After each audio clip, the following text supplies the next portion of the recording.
Personne ne s'attendait à ça, mais ça vient de se produire sur le sol américain.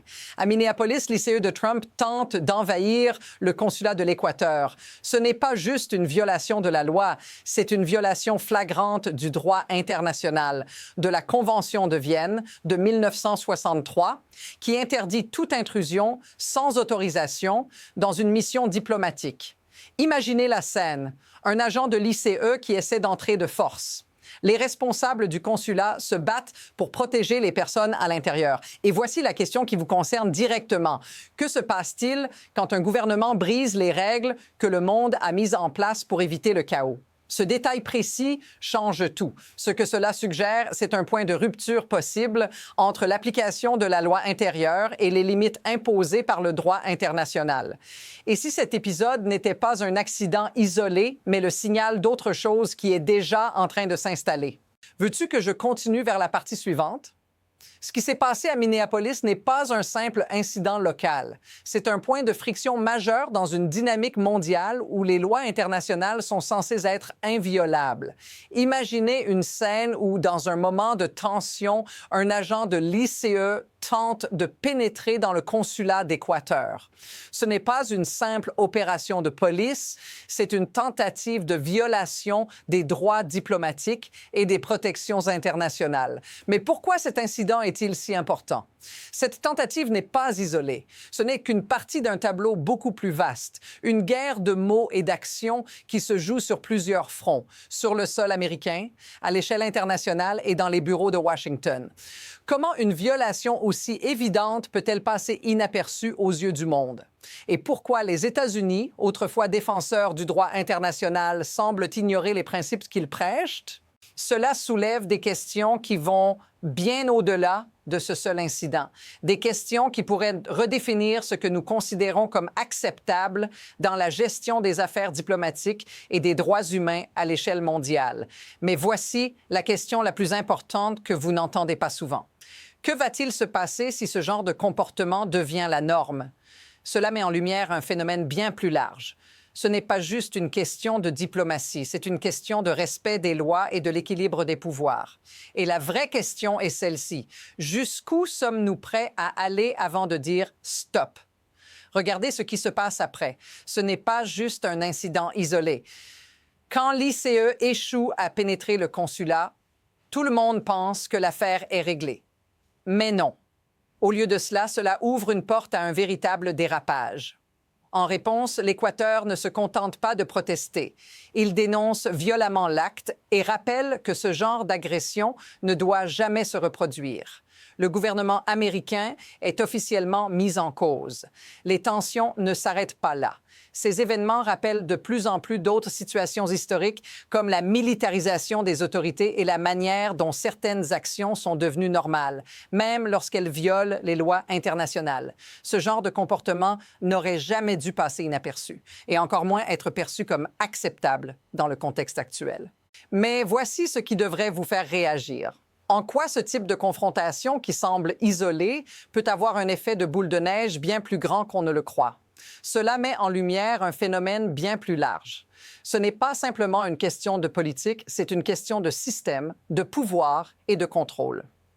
Et la plus grande menace, c'est que l'on accepte cette normalisation de l'abus de pouvoir. Les images s'intensifient. Plus on avance, plus la réalité devient perturbante. Ce n'est pas seulement une question de violation physique des lois internationales. C'est aussi une attaque directe contre les principes de justice et de dignité humaine.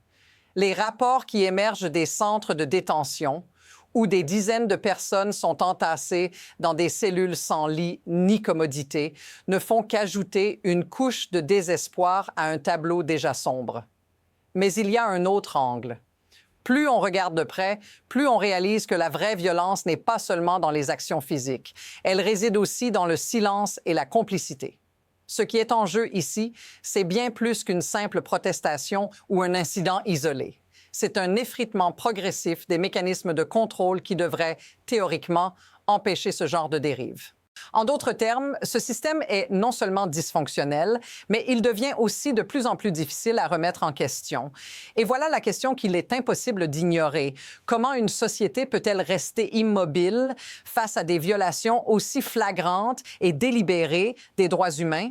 À chaque nouvelle vidéo, chaque nouveau rapport, le fossé se creuse entre ce qui est dit et ce qui est réellement fait. Et si cette situation continue de se propager, l'impact ne sera pas limité à quelques frontières. Il pourrait bien se répandre à une échelle mondiale, modifiant pour toujours notre perception de la justice et de la répression. Le chaos grandit. À chaque instant, une nouvelle révélation. Ce n'est plus seulement un combat entre l'ICE et un consulat étranger. C'est un affrontement qui a des implications profondes pour chaque citoyen, chaque individu vivant sous l'ombre d'un système de plus en plus autoritaire. Et ce qui rend cette situation encore plus dérangeante, c'est la rapidité avec laquelle elle évolue. Voyez par vous-même des reportages sur des manifestants pacifiques qui, en essayant de s'opposer à ces actions, se retrouvent attaqués, gazés, écrasés au sol. Les agents des forces de l'ordre, loin de faire leur travail de manière impartiale, deviennent des acteurs d'une guerre psychologique contre ceux qui cherchent simplement à dire non. Cette escalade rapide montre à quel point la pression est forte. Mais maintenant, prenons un instant pour vraiment réfléchir. Qu'est-ce qui se cache derrière cette violence?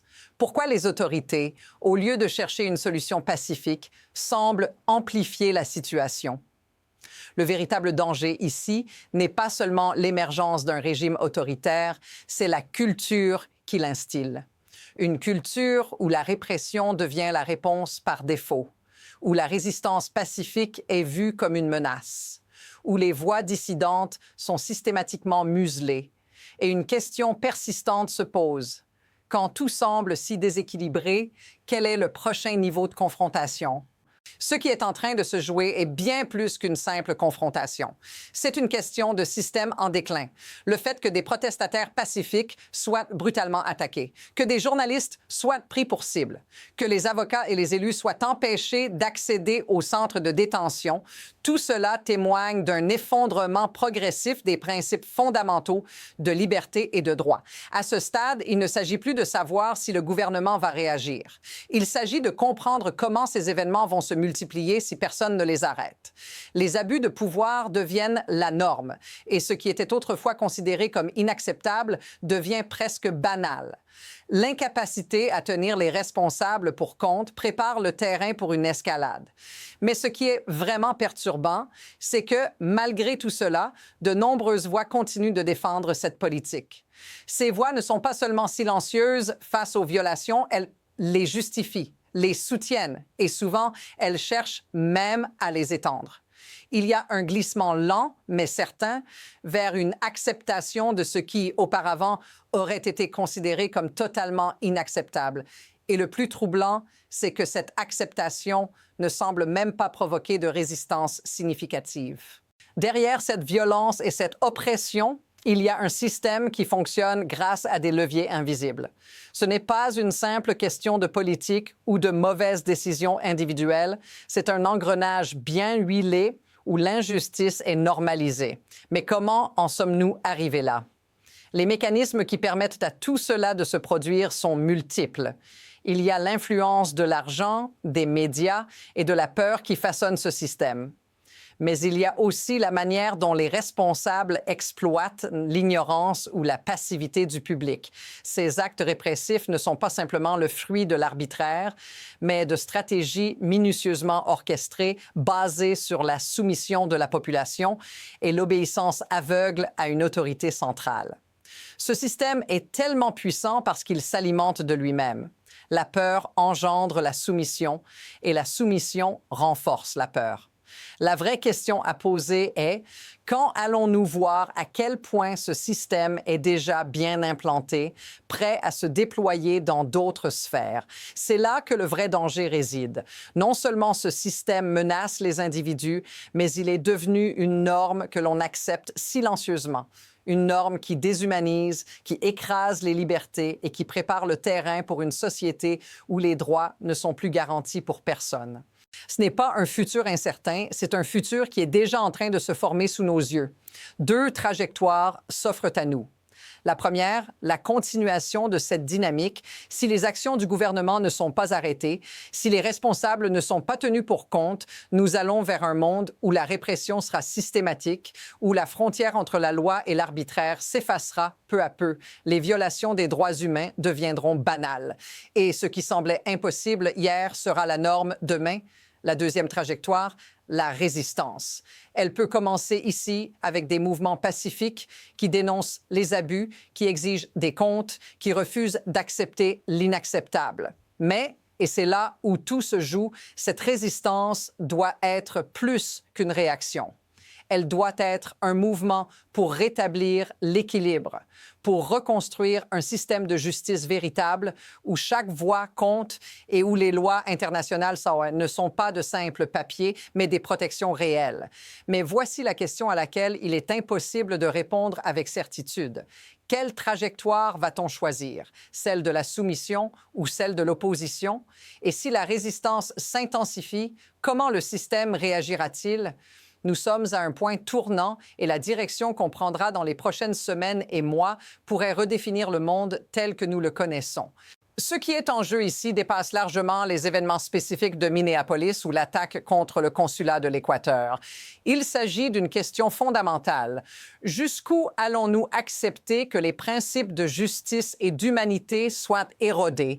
Chaque acte de violence, chaque tentative d'oppression, chaque silence devant l'injustice construit le monde de demain.